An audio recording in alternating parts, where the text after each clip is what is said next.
Ето как наредихте класацията за миналата седмица. На 4-то място сте оставили тризлачките Вяра, Надежда и Любов. Станция нова на Нова телевизия. Чувам един слух напоследък, че сте работили като проститутки, защото сте изхарчили парите. Това ново ли? Оле, по-шоко. Къде го прочете? Извинявай. Какво сте направили в последните 3 години? Кажете ни, хайде. Чакай, че се стона малко ме. Ще разберем ли за последните 3 години какво друго се случи, след като не искате да говорите за Big Brother? Аз мисля, че водим безмислен диалог. Казвай си анонса и да приключвам.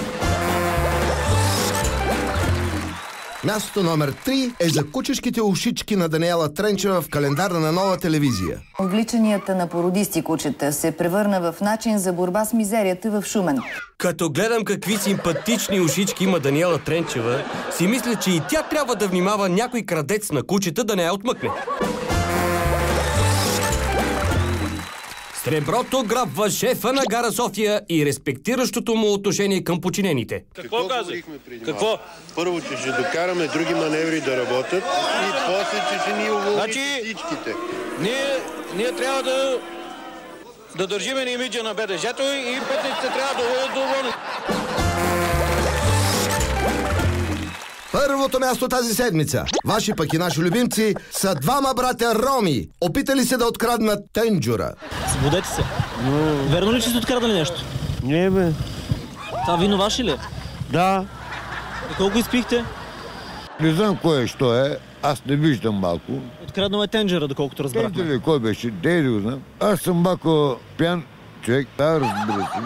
Однака ми се пити долу. Къде сега ще се запознаете с линейката? Елате да се познаем. Ако обичаш, дай ми виното. Подай ми виното. Подай ми виното. А ето и новите ни предложения, за които може да гласувате веднага. Първо предложение. Мнението на професор Вучков за доктор Желева.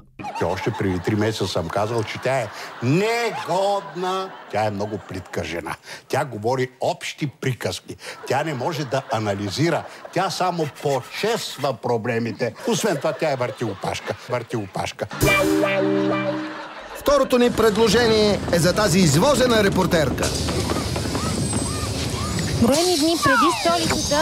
Може ли да отворите? Отворете! Никакво отваряне.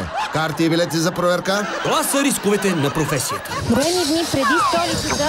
Може ли да отворите? Отворете! Що?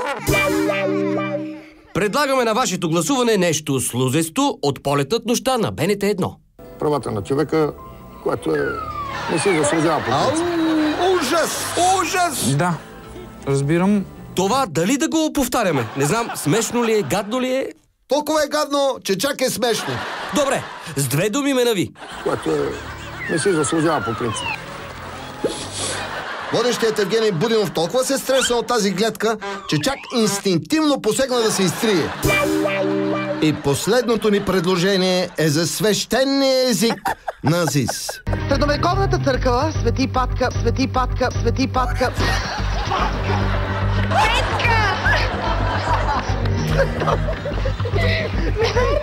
Прости, Господ!